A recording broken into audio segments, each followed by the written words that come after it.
حضرت انس بن مالک رضی اللہ تعالی عنہ سے مروی ہے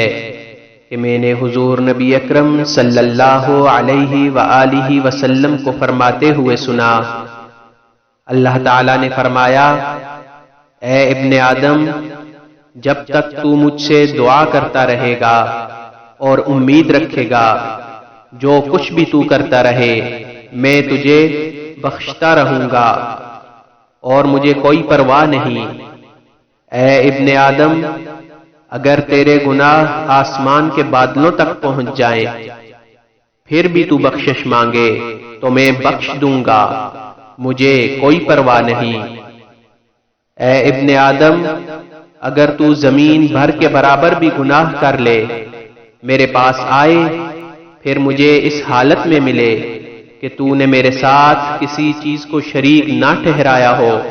تو یقیناً میں زمین بھر کے برابر تجھے بخشش عطا کروں گا۔